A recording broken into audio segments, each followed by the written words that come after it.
Um, this is a grown man's business, and I'm gonna handle this the same way I will every other situation moving forward, and that's as a grown man. To me, when you talk about like true leadership, the role of a leader is to make people and situations better, right? So I've been that way, committed to that my entire career before being here, since being here, and continue to do that moving forward, right? One thing a leader does not do is tuck his tail between his legs and find ways to run and hide from conflict or adversity. To me, it's the exact opposite. Stand tall, keep chopping wood, you find ways to fix problems, to help people. That's what it's about. And so here we are moving forward, focus on the Cowboys. The overall product offensively has not been good enough all year. And as a competitor, that pisses me off.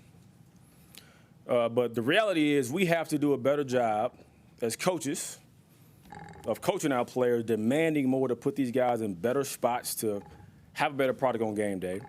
And from a player standpoint, we have opportunities on game day to make plays. We got to make them, right? So I'm sure there'll be a bunch of questions. It's not about me, not about Frank. I have a job to do. I'm committed to that job, always been committed to that job, and focus on trying to help our team be in the best spot to win football games. Questions? With that said, though, part of being a leader is learning how to follow, and how much do you have to kind of lean back on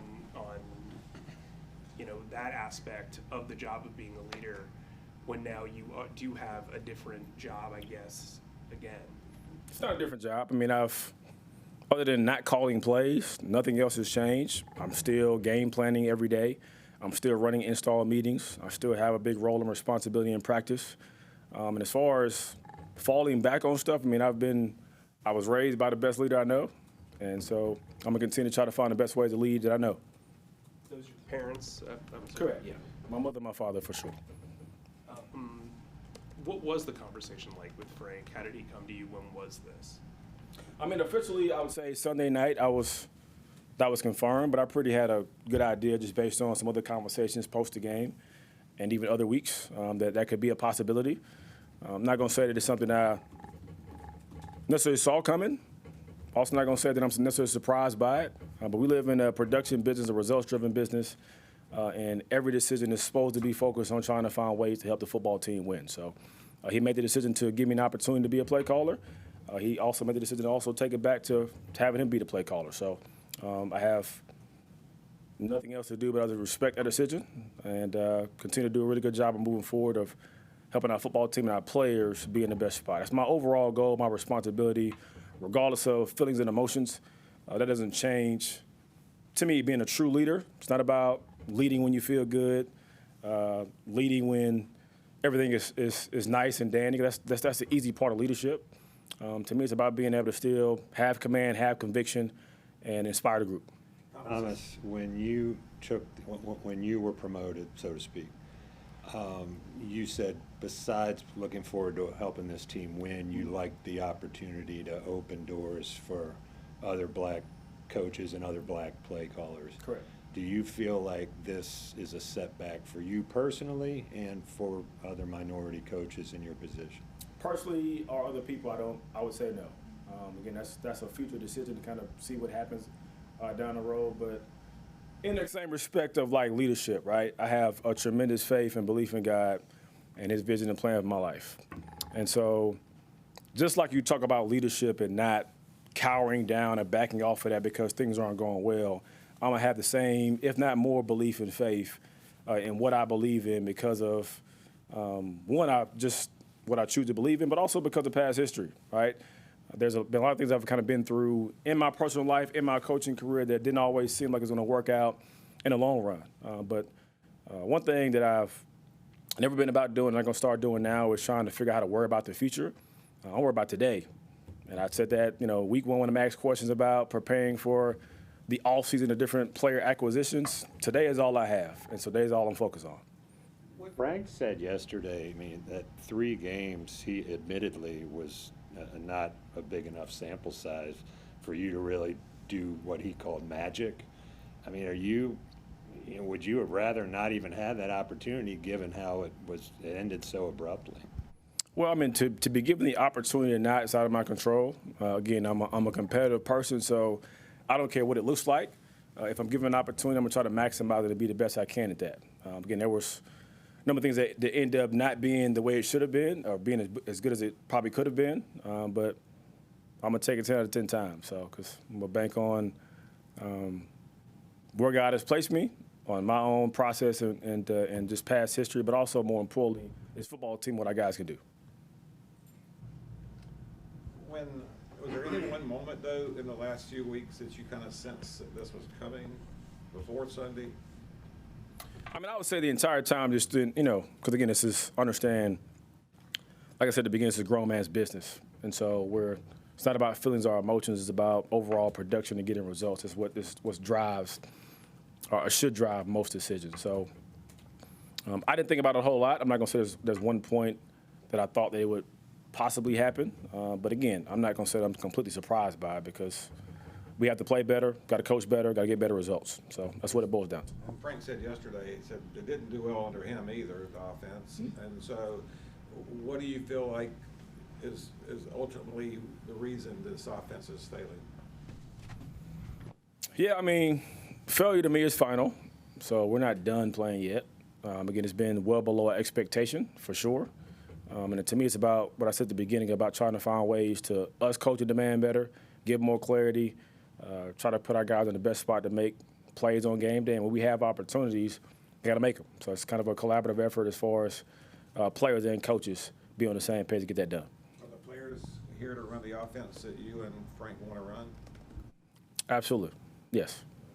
Again, there's a million different scenarios you can go through about I don't care where you are or where I've been other places, whether it's college or being with the Rams of, woulda, shoulda, couldas. But you have an opportunity.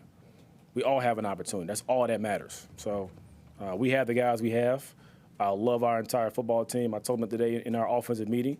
But we have to produce and be in a better spot. That's what it boils down to. Thomas, you brought up this being a grown man's business. It seems like when there is accountability, at least from the outside looking in, that it's limited to one person or a few people as to the entire group. Obviously, we can't see behind closed doors, right. But from the standpoint of being a 1-8 team, what is the collective accountability behind the scenes right now? Well, it's an indictment on all of us. Because to me, no different than if we were undefeated, it won't be about one person. Different than other sports, football is truly an ultimate team sport. Like, not disrespecting other sports, but in basketball, I can get an elite small forward and 4 serviceable guys, and we can probably have a shot to maybe make the playoffs and make a run. Right? It takes all 11 in all 3 phases, including the coaching staff, to put our guys in the best spot to be successful. So it's a collective accountability. There's no ducking, fair dodging from that. We got to own that, respond to that the right way, and keep moving forward. Excuse me. Thomas, with the 3-game sample size, was that enough time to truly show what you could do in the role? I think that's a tough question to answer. Again, it's an opportunity that I had. And so opportunity I didn't have before. So all I can do is control the controllables, and I can't worry about everything else as far as if it was enough or not. That's my focus was trying to put us in the best spot to have success. We only had one victory in those 3 attempts, and the overall goal of every coach and player on a football team should be trying to find ways to affect winning. So we got to figure that out. The Cowboys are putting up points in droves, so as well as your defense is playing, there stands a possibility that this could be a shootout. How do you prepare for a matchup like that against a team that can put up so many points? So no matter who you're playing, the goal of our offense is to take care of the football and score points. So whether they average 3 points a game or average 30 points a game, the approach is how can we attack their system, put our guys in the best spot to activate in every aspect, the run game, in protection, in the passing game, and put them in the best spot to win. Thomas, there now have been 10 rookie quarterbacks who've started a game this year. In your mind, and I guess let's talk specifically about Bryce, what are some outside factors, and by that I mean beyond his control, that most impact potentially his development? I don't know if I can answer that question. That might be a better question for him as far as what other outside factors impact him. I think it's in some ways no different than any other player or coach. I think, and I said this weeks ago, it's important for all of us to ignore noise because people talk, good or bad, and it's always, for the most part, based on your situation. And so a lot of times if you do well, people say you're really good. If you do bad, people say you suck. There's people in between that probably always say you suck regardless. So it doesn't really matter overall, right? So the goal is to be focused on your role, your responsibility. That's him included, but also all of us. To focus on our jobs, our daily improvements, and try to continue to find ways to impact this football team in a positive way. We'll do a couple more. Why do you think that these rookies are all getting more opportunities now than, I mean, it was only 3 years ago 9 of them started, so it's not like new this year, but how have you seen that evolve over your time in college and in the league? Yeah, I don't know. I think it could be a number of different reasons. I think every organization is different as far as their reason behind it. It could be just they feel like the individual gives them the best opportunity to be able to win. It could be future evaluations, or it just could be the increasing need to produce right now and trying to find answers for that. So I think it's situation-based. It's not a one-size-fits-all answer, in my opinion. Have you seen any Bryce starting to develop any bad habits because of what's been going on with the offense? I wouldn't say he's developed any bad habits because of that. I think no different than any other rookie. We have to coach him and everybody else hard from a fundamental standpoint, development standpoint, to give us all the best opportunity to be in the best spot to win football games. So, Chandler's back, playing left guard. Played really well at right guard week 1. Yep. Left guard kind of had his struggles before the injury. What's the outlook on him now that you've been able to give him kind of a step back, kind of out of circumstance, and put him back in the lineup? yeah, so hopefully an opportunity to learn from his past experience, but also other players even being thrown in that same situation. I think it's always, whether it's a player or a coach, to have a natural tendency to give up on people when they struggle. And I think we have a different approach when it comes to that. It's always about trying to find ways to encourage our guys, again, still be demanding and hold them to a high standard, but continue to give guys an opportunity to compete for their playing time, their production, and it's on them to be able to be in that spot when they're given to make the most of it.